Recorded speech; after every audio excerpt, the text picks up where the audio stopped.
Ambiance lourde, angoisse palpable, les secondes s'égrènent, si courtes et si loin. Tic-tac, implacable. Un artiste s'avance, prêt à se faire cuisiner les ondes. Installe-toi, ami du jeudi soir, ce spectacle est pour toi. Bienvenue, amis de jeudi soir, bienvenue en un monde où se mélangent les cultures. Bienvenue et installe-toi, ami de jeudi soir, assieds-toi en tailleur, marche sur l'herbe ou fume là, laisse-toi aller, fais comme tu le veux, nous replongeons dans les années où le LSD se prenait allègrement autant qu'on le voulait. Nous recevons ce soir Tommy Foster. Hey Tommy Foster, bonsoir. Salut, yes, c'est papa. Alors dis-moi mon grand, qu'est-ce que tu fais dans ma radio? Pourquoi t'es là? De quoi t'as envie de me parler? Eh ben, de rock'n'roll, de roots and roll, de temporal, de plus que d'Apir. Yeah, come on, tout ça. Qu'est-ce qu'on fait? On commence par le début. Dis-moi un petit peu ton histoire, en gros, comment t'es arrivé, comment on arrive à cet album, tiens. Eh ben, au tout départ, en fait, moi je suis batteur de reggae. Batteur de reggae dans le groupe de mon père, en fait, à l'époque. Et suite à cette expérience de reggae movement, de bonnes vibrations, j'ai été fortement influencé par la guitariste qui était dans le groupe aussi, qui était déjà blues, 70s aussi, machin et ça. Et un peu plus tard, j'ai décidé de me mettre un peu à la guitare et d'essayer un peu de voir ce que je pouvais faire avec ça. Ça me tentait déjà un peu le rock'n'roll, mais j'étais encore à la frontière, tu vois. Ah, la frontière, en même temps, la frontière entre le rock'n'roll et le reggae est pas forcément très très épaisse, quoi. C'est quand même des familles très très proches. Mais c'est pour revenir à toi personnellement, sans parler même du style, mais simplement déjà de l'instrument. Tu me dis que tu commences à la batterie dans le groupe à ton père. Ça, ce côté sympa de, c'est un héritage, quoi. En fait, c'est dans tes veines, quoi. C'est la zik. Ouais, c'est clair. Mon père, il avait déjà construit une fusée de musique où il m'avait foutu dedans, puis il l'a appuyé, ça fait. Et puis arrivé sur la Lune ou autre part, je me suis dit putain, en fait, il faut que ça continue. Et puis du coup, moi, le groupe de mon père s'est arrêté à ce moment-là. Et moi, je voulais continuer et puis commencer maintenant à faire de la guitare et puis pourquoi pas du rock après et tout ça, quoi. Donc bon, tu te mets à la guitare, tu te mets au rock, tu veux te diriger, on va dire, plus vers le rock, et tout de suite c'est l'envie de faire un groupe à ton nom, de sortir des compos, ou il y a une progression là-dedans entre, je sais pas, la reprise, t'intégrer à un groupe déjà existant. Comment s'est fait le parcours pour arriver à former Tommy Foster, quoi? En fait, simplement, à la suite du groupe de reggae, je commençais déjà à composer des petits trucs tranquillement, des petites démos, tout ça, à saveur un peu, voilà, rock, reggae, mais tout, un peu plus rock déjà, machin et ça. Et puis du coup, j'ai enregistré quelques démos chez moi, basse, batterie, guitare, tout ça. Et puis je me suis dit, à un moment donné, ouais, ça va être cool. Je puisse monter mon trio, voilà, en mode rock'n'roll maintenant et tout ça. Suite, en fait, au parcours du reggae qui m'amène finalement au rock'n'roll, quoi. Et quelques années, décennies, mois, secondes plus tard, on arrive à Roots and Roll. Parle-moi un petit peu de ce Roots and Roll. Qu'est-ce que tu as envie de me dire comme ça très vite fait sur Roots and Roll? Roots and Roll, c'est voilà, comme son nom l'indique, c'est vraiment Roots and Roll parce que je l'ai enregistré simplement en fait chez moi dans ma piole avec les moyens du bord que j'avais, machin et ça. Et j'ai regroupé en fait toutes les chansons qui y avait déjà depuis un petit bout de temps qui n'étaient pas encore sur Galette et ça. Et puis je me suis dit voilà, à ce moment-là, vu que je roule pas non plus sur l'or et ça, je me suis dit autant faire comme on peut avec les moyens du bord. Et puis parce que si j'attends, en fait, après il se passe jamais rien. Donc du coup je me suis dit je vais foncer comme ça. J'ai enregistré tous mes trucs machin et tout. Puis en fait progresser en fait à la suite de ça, quoi. Et dans ce Roots and Roll, sans rentrer dans les détails, ça on y verra tout à l'heure avec le professeur, on en causera beaucoup plus des influences, de l'analyse de tout ça, mais rapidement, ce qu'on ressent immédiatement, c'est cette grosse culture 60s, 70s, c'était vraiment ta volonté ou c'est les gènes, encore une fois, qui ressortent? C'est une volonté, ouais. Je pense qu'en fait ça s'est fait en fait naturellement finalement parce que mon père est plus reggae, world music et ça, et ma mère est déjà un peu plus rock, grunge et tout ça. Donc moi comme je suis au milieu, hop, je me suis dit putain, en fait ça commence à mousser tout ça, ça a l'air bien de la balle. Et en fait, il va falloir faire des grosses affaires. Et donc, je me suis dit, à partir de là, du coup, j'ai commencé à écouter les Stones et tout ça. Et je me suis dit, putain, en fait, ça mousse, ça, c'est mortel, c'est clair. Et donc, du coup, je me suis dit, bah, banco temporel, allons-y pour ça. Et en plus, ça me déchire, donc en fait, c'est parti, quoi. En fait, en gros, t'as mis des dreadlocks à Keith Richards, quoi. C'est ça. Tiens, en 3 mots, et là, Scoula joue le jeu, tu me dis que 3 mots pour me définir Roots and Roll. 3 mots pour définir Roots and Roll. Ah bah ils sont déjà là. Roots and Roll.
Kissing Ladies, Tommy Foster dans Rock en Folie pour nous en causer beaucoup plus.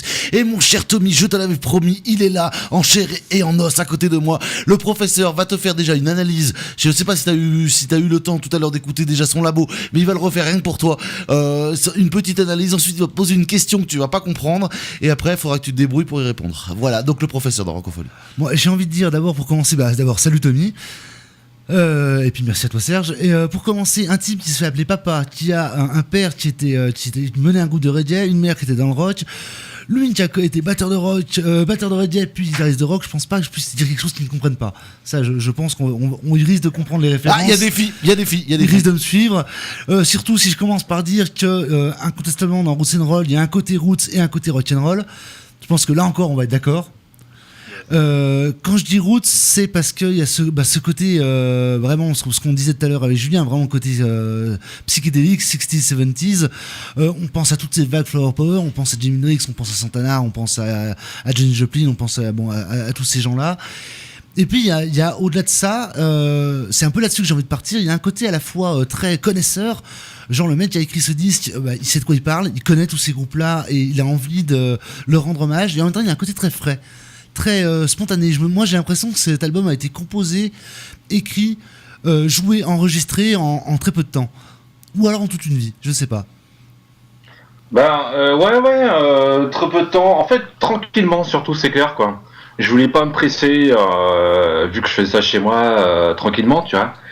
Mais je voulais mettre tout ça comme un puzzle au départ. En fait, comme je suis batteur de reggae, du coup, en fait, j'enregistre mes batteries. Et du coup, j'ai commencé par la batterie. Puis après, une fois que j'ai posé les bases, du coup, parce que je vois ça comme ça, un peu la batterie, c'est un peu le pilier de ça. Hop, on met la basse dessus, les guitares, les solos, les chants, machin. Sans vraiment question de temps, mais tranquillement, mais sûrement, c'est clair, quoi. Et t'avais déjà une idée précise de où ça allait mener, ou c'est un petit peu venu au fur et à mesure de l'écriture et de l'enregistrement, tout ça? Ouais, c'est plutôt venu en fait au fur et à mesure, c'est clair. Je savais pas trop. En fait, c'était tout une espèce tout un métissage de couleurs de musique que j'avais en tête, machin et de ça. Et puis je me suis dit, bah voilà, j'étais sage. Mais en fait, pourquoi pas mettre tout ça ensemble finalement, puis voir ce que ça donne en fait à la fin, pour essayer de faire un voyage finalement qui passe d'un sentiment à un autre, quoi. Et quand on voit qu'il y a plusieurs styles assez marqués sur le disque, on a un morceau qui est ouvertement reggae, il y en a une balade, on a un côté rock presque agressif entre metal et punk, des morceaux qui sont carrément, j'ai envie de dire, ancrés 60s, 70s. Tout ça, c'est tes goûts, ou c'est parce qu'une envie d'avoir des choses variées? Non, c'est mes goûts. C'est simplement mes goûts, en fait, au fur et à mesure de l'évolution musicale que j'avais finalement, qui m'a amené en fait vers là, quoi, tout simplement. Et il y a l'autre chose qui a marqué que je ne savais pas honnêtement avant, c'est ton passé de batteur, ton côté batteur. Et qu'est-ce que ça change? Parce que moi j'ai l'habitude de voir quand c'est des albums solo, un chanteur-guitariste qui va soit imaginer une rythmique simple ou classique, genre inspiré d'un grand batteur, genre je veux John Bonham ou je veux Keith Moon. Mais quand on est batteur soi-même, est-ce qu'on aborde la guitare justement différemment? Ça dépend. Oui et non, c'est-à-dire que c'est-à-dire que la guitare va suivre en fait le discours de la batterie. Vraiment, ça va être ça va être si la batterie bastonne, il faut que derrière la gratte, ça bouge à fond, que ça soit un bon délire qui coïncide avec ça, quoi. Ok, Tommy, depuis tout à l'heure, là, depuis qu'on discute de musique, tu nous as beaucoup parlé déjà d'une part avec le prof d'influence, tu nous parles aussi beaucoup de composition, de méthode de composition, mais moi ce que je voudrais savoir c'est une question un peu plus direct, si tu veux, sur qu'est-ce qui fait, à ton avis, ta patte, que c'est du Tommy Foster et pas un morceau de rock ou de reggae qu'on pourrait entendre ailleurs. Parce que en réalité, l'idée, en fait, inconsciemment, en fait, après, c'est que après, avec ce parcours du reggae, j'ai une conception du rock, mais avec des bases reggae. C'est-à-dire que je joue en rock'n'roll, mais il y a des fois quelques principes reggae dedans.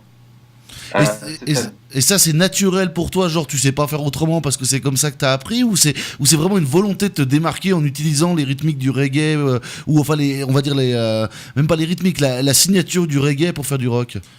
Ouais, c'est plus ça, c'est une envie en fait avec ces parcours-là de réutiliser en fait cette richesse que j'avais dans le reggae en fait dans le rock pour voir ce que ça fait, les deux en fusionner finalement et voir en fait à partir de là qu'est-ce que ça donne, quoi. Et c'est amusant, ça donne quelque chose justement un petit peu entre les deux. C'est pas ça, c'est pas amusant, c'est même pas étonnant. Et ça, on retrouve un petit peu l'esprit justement du Flower Power, parce que le reggae a toujours eu ce côté à la fois joyeux, fraternel, et il y a quand même l'agressivité du rock quasiment en permanence, même sur les morceaux les plus doux sur Roots and Roll. Il y a une certaine agressivité, une certaine abrasivité. Ouais.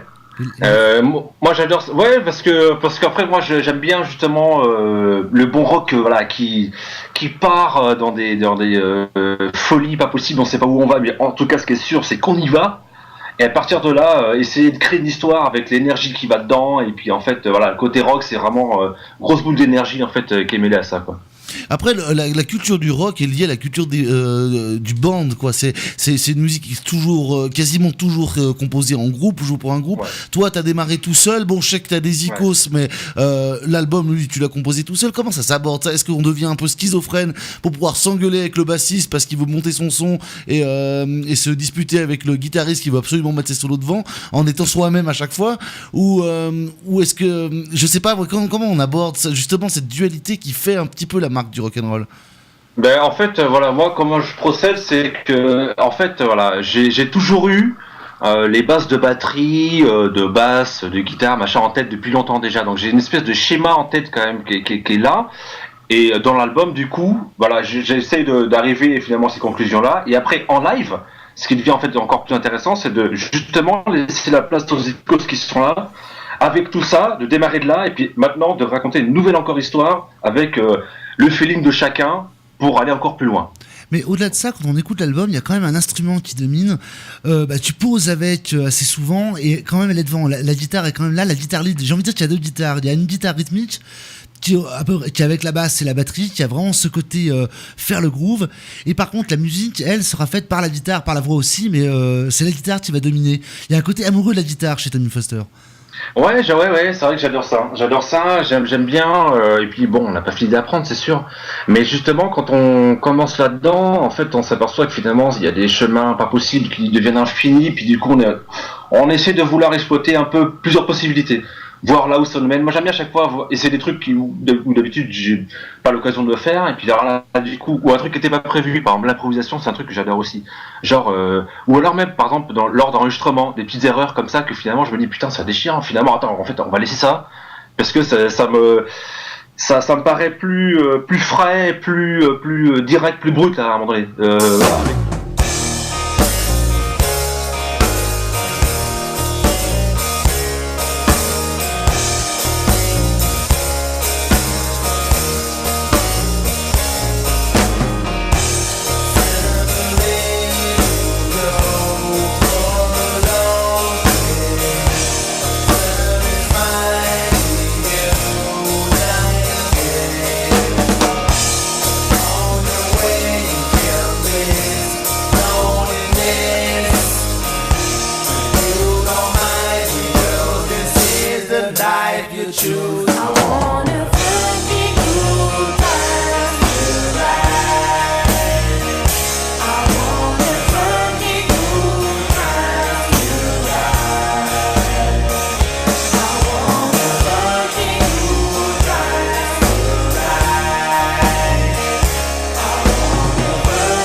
toi, mythe jeudi soir, tu le veux, ça fucking funky, pardon. Funky good time, toujours avec Tommy Foster et son Woods and Roll.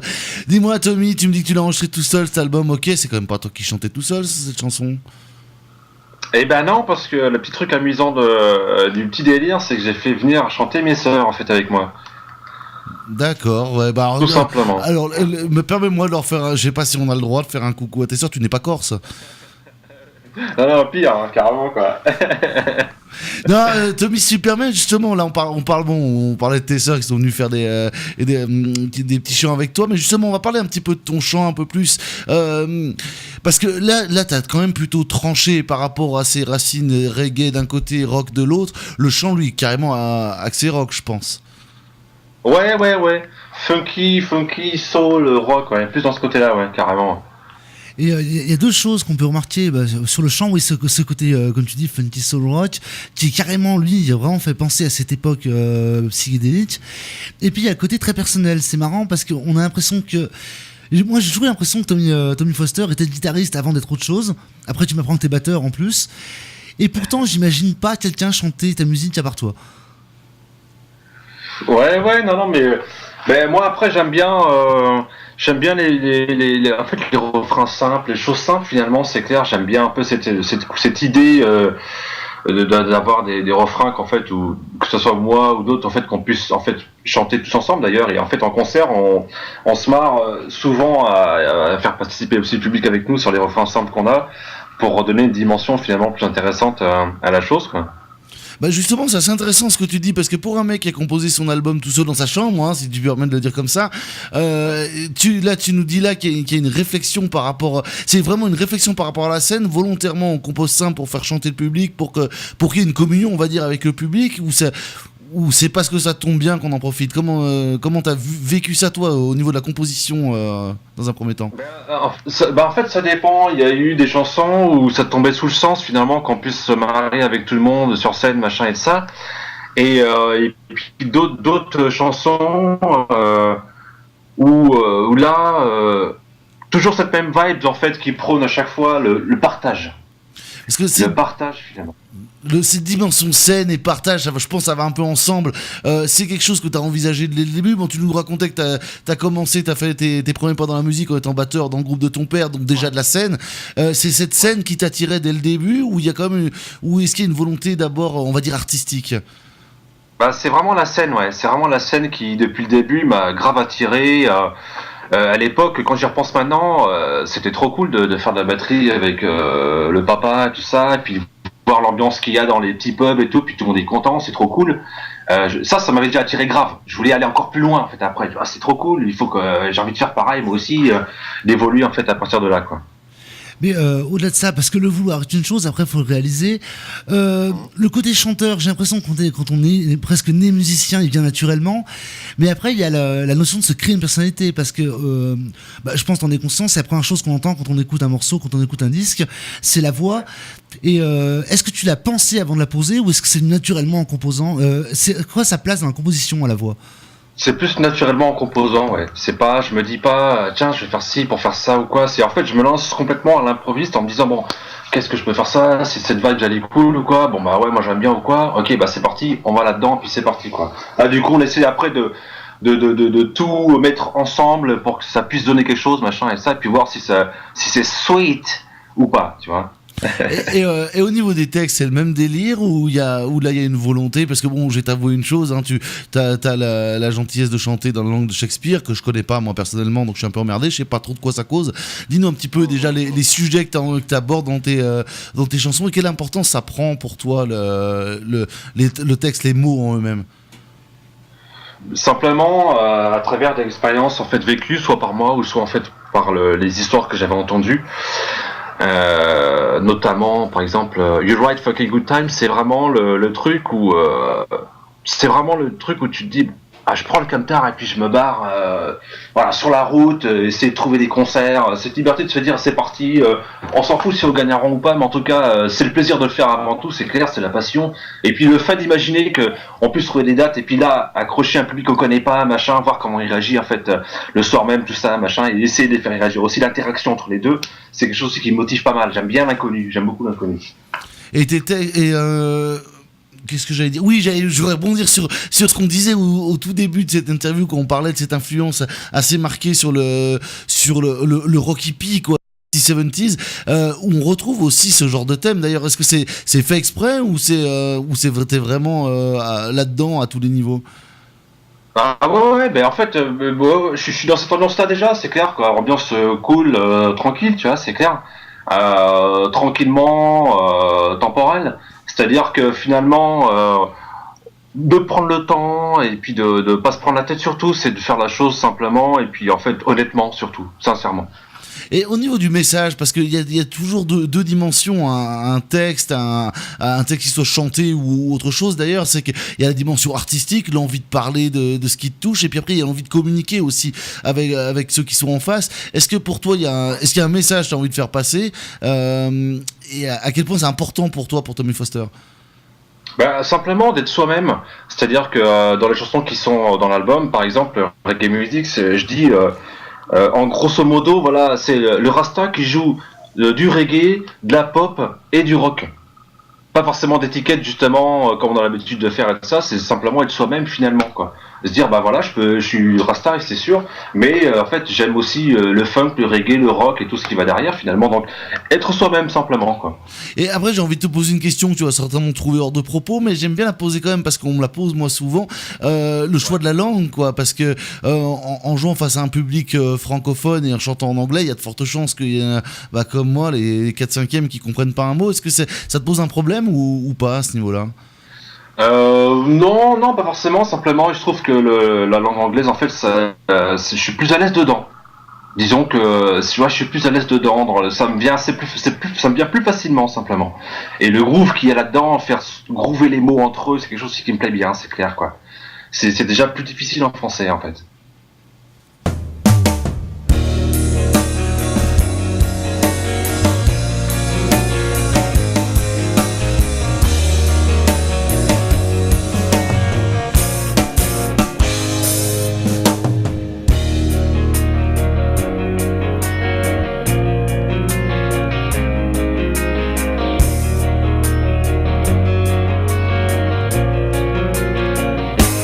Because we came into a life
Breaks, Tommy Foster, toujours dans Rockophonie pour nous parler de sa carrière et de Roots and Roll en particulier. Et d'ailleurs, à propos de Roots and Roll, qui est quand même sorti, faut le dire, il y a 3 ou 4 ans. Donc ça va me permettre de poser une question sur le recul que tu peux avoir par rapport à cet album. Est-ce que maintenant, 4 ans après, t'as encore la fierté ou l'envie d'aller plus loin par rapport à Roots and Roll? Ah bah ouais, clairement c'est clair quoi. Parce que là du coup, ça c'était comme une espèce de progression déjà avec cet album-là. Et par rapport à ça, maintenant c'est d'aller justement encore plus loin, c'est clair quoi. En fait toujours plus loin, c'est clair quoi. Toujours plus haut, toujours plus loin. On va y revenir, on te laissera chanter, mais avant je veux rester encore un petit moment sur Roots and Roll, savoir comment il a été reçu cet album. Je sais pas si t'as eu des critiques, que ce soit les webzines, les fanzines, ou même carrément tes proches eux-mêmes, ou toi-même et tes icos, quoi. Dis-nous un petit peu tout ce que t'as pu avoir comme commentaire, on va dire, sur Roots and Roll. Eh ben, plutôt de beaux commentaires sur des radios locales aussi à côté de chez moi, des interviews, des critiques et chroniques sur des petits journaux et tout ça. Bon accueil, je dirais. Bon accueil, c'est clair. Pour un album qui est fait avec très peu de moyens, c'est cool. C'est super cool justement. Et en fait, c'est motivant, c'est clair quoi. Donc du coup, de là, construire quelque chose maintenant de plus solide maintenant après, et puis par la suite pareil quoi, tu vois. Et maintenant, justement, plusieurs années plus tard, avec des envies, des ambitions, quel regard t'as sur Roots and Roll? Il y a de la fierté, il y a de la nostalgie de cette époque bénie où on composait tranquillement dans sa chambre, se poser de questions, ou tu te dis, hey, c'est bon, c'est du passé, maintenant j'ai progressé? Non, en fait, disons que c'est une partie de ma vie, donc du coup, elle est toujours là. J'avance maintenant avec ça, finalement, on avance avec son parcours à chaque fois. Et du coup, je me dis, bah maintenant c'est cool, c'est une bonne robe de lancement pour les futurs projets justement à venir, quoi. Et justement, ces futurs projets à venir, Tommy Foster, donc pour nous, c'est un bonhomme qui a composé son album. Est-ce que maintenant c'est toujours un bonhomme ou c'est un groupe, Tommy Foster? C'est un groupe sur scène. C'est un groupe sur scène. Ouais. Mais la composition et le travail en fait en studio, c'est toujours la même chose. En studio cette fois-ci maintenant, et puis batterie, guitare, machin, comme d'habitude, j'ai toujours le même état d'esprit finalement, les mêmes choses dans la tête qui continuent toujours à avancer, machin et ça. Donc du coup, j'en profite finalement d'enregistrer à chaque fois toutes mes parties, puis après sur scène, là du coup, on ouvre une deuxième porte où on se dit bon alors là maintenant les gars, on va encore plus loin, plus haut, et cette fois-ci ensemble, pour aller toucher encore plus de personnes, quoi. Mais oui, justement, c'est cette espèce de paradoxe presque, hein, entre Tommy Foster qui compose tout seul et Tommy Foster qui est 3 sur scène. Ce partage, déjà, avant de le faire avec le public, t'es déjà obligé de le faire avec tes icos. Comment ça se passe à ce niveau-là? Est-ce que tu leur laisses les miettes, entre guillemets, ou est-ce que il y a une autre réflexion et une autre manière même de voir la musique, peut-être même elle-même? Eh ben, du coup, ça évolue parce que finalement, comme d'habitude, on part des bases. Et en fait, à la batterie, le batteur, il fait vraiment ce qu'il veut. C'est vraiment carte blanche. En fait, tout le monde a carte blanche après à chaque fois, quoi. C'est clair, quoi. Et vraiment, l'idée, c'est de faire exploser le délire, machin, avec nos énergies en commun et sur scène surtout. C'est clair, quoi.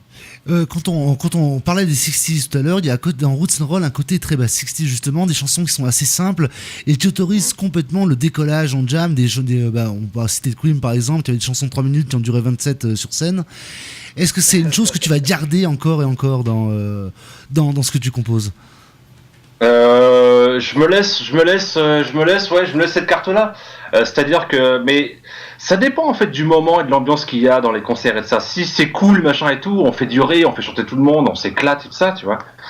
Et puis, mais c'est pas tous les morceaux non plus qui sont non plus dans les jams, machin. Il y a des morceaux qui sont écrits, voilà, pour faire 5 minutes, machin et tout. Et puis, mais bon, c'est vrai que j'aime bien me dire après arriver sur scène.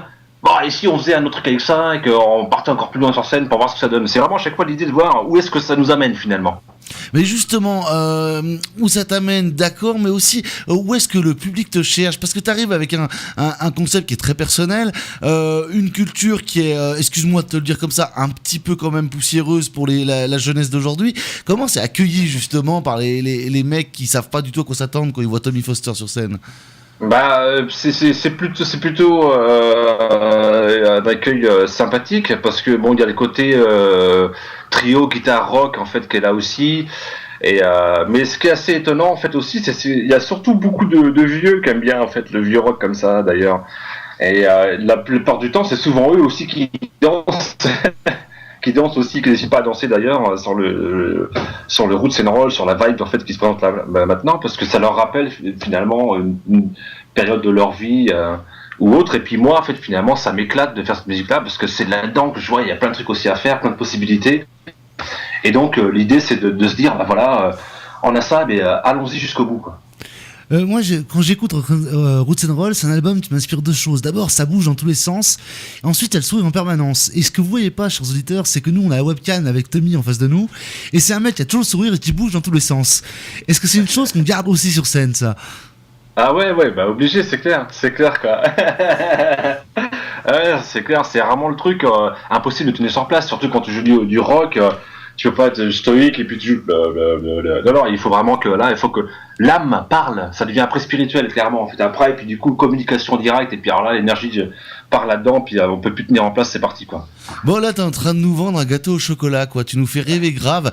Maintenant je vais te ramener un petit peu sur terre quand même mon cher Tommy, tu nous donnes envie, d'accord, mais où et quand? Est-ce que tu as des dates là? Est-ce que tu as des... Je sais pas où t'en es actuellement, c'était plutôt en phase composition, en phase concert?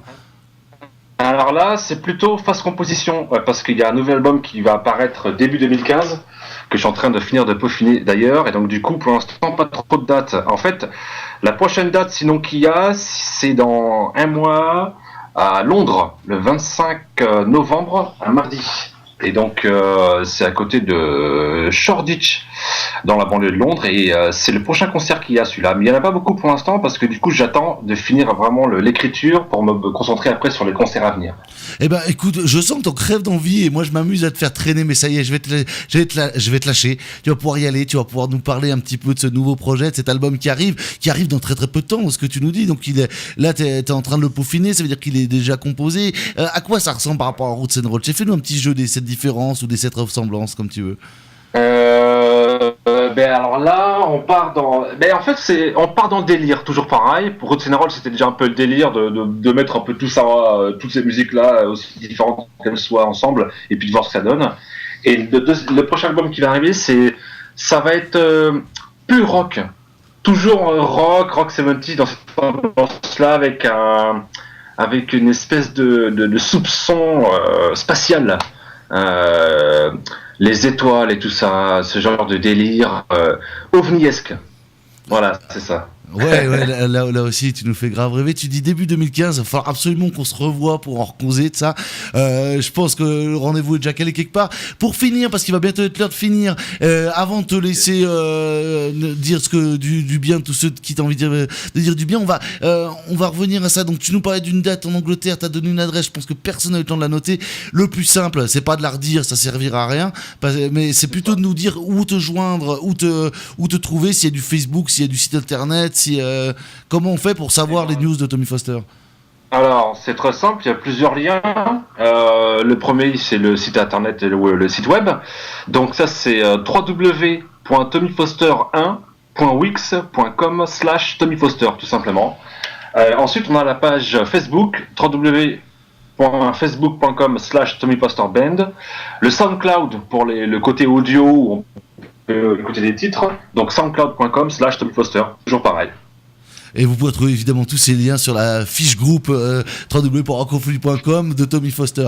Peut-être pas tous les liens, mais le lien vers Facebook, il vous enverra vers le reste. Bon, c'est bon quoi, au bout d'un moment. Hein. J'avais une dernière question à te poser, mais je m'en rappelle plus. Prof, aide-moi. Tu devais lui demander un dernier coup de gueule, mais ça c'est un peu tôt encore, je crois. Si j'ai bien compris tout votre match avec Ouais, il y a un truc que je voulais te demander absolument. J'ai dit tout à l'heure, attends, faut que je lui demande. Est-ce qu'on a oublié quelque chose, Tommy? Est-ce qu'il y a quelque chose dont t'avais envie de parler, dont on avait envie de parler et qu'on a zappé, à ton avis? Une petite anecdote assez marrante, c'est que j'ai appris à jouer de la guitare en fait à l'envers. C'est-à-dire, donc moi je suis gaucher en réalité, mais je joue sur une guitare de droitier avec les grosses cordes en bas et les petites en haut. Et ça, c'est assez marrant parce que du coup, c'est grâce en fait à mon père, à cause ou grâce d'ailleurs à mon père, puisque lui à l'époque, quand le groupe de reggae s'est terminé, finalement moi du coup j'ai chopé sa guitare en cachette et comme j'étais en train de jouer comme un gaucher, je pensais que c'était vraiment comme ça qu'on jouait. Donc du coup à partir de là, j'ai appris la chose comme ça. Et c'est quand il est revenu 2 ans en fait après et qu'il m'a dit mais qu'est-ce que tu fais? Je sais, bah, je joue la guitare. Il fait, non, c'est pas comme ça, c'est dans l'autre sens. Bon, c'est pas possible. Je sais, bah ouais, mais alors là, c'est trop tard maintenant. Du coup, bah, je suis parti comme ça, puis là, c'est parti, quoi. Roots and roll. Ah ouais, donc carrément, oui. Alors ça, vraiment, c'est un truc à voir. Faut vraiment que je vois ça parce que imaginez comme ça au cœur, on se dit bon, ouais, il joue Upside Down, pas de problème. Mais à voir, ça doit être quelque chose. Faut voir. Écoute, il va être l'heure de conclure. On pourrait parler pendant encore des heures et des heures de cette façon de parler de la musique qui est tellement fraîche. J'adore ça. Mais j'ai juste te laissé un mot de la fin. Là, il te reste 1 minute. Si t'as envie de nous dire du bien ou du mal de gens que t'as envie de citer, si t'as envie de remercier ou d'engueuler quelqu'un, c'est le moment. Vas-y, lâche-toi. Eh ben, remercier la radio Rancophonie de me permettre finalement de m'exprimer. Merci à vous de me recevoir à propos de cet album-là déjà. Merci beaucoup, merci à tout le monde. Je dirais plus que d'Apir, soyez vous-même, banco temporal. Oh, wow, c'est beau, tu me fais rêver. Écoute, merci à toi. Longue vie à Tommy Foster. On se revoit pour le prochain album, ça c'est promis, c'est noté. Bon concert en Angleterre. Salut aux Anglais de la part de Rockophonie. Et puis on va se quitter avec un bon vieux Keep on Rocking. Ciao Tommy, merci à toi. Ciao. Salut à toi, merci Tommy. Merci beaucoup. Merci à vous.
La la la la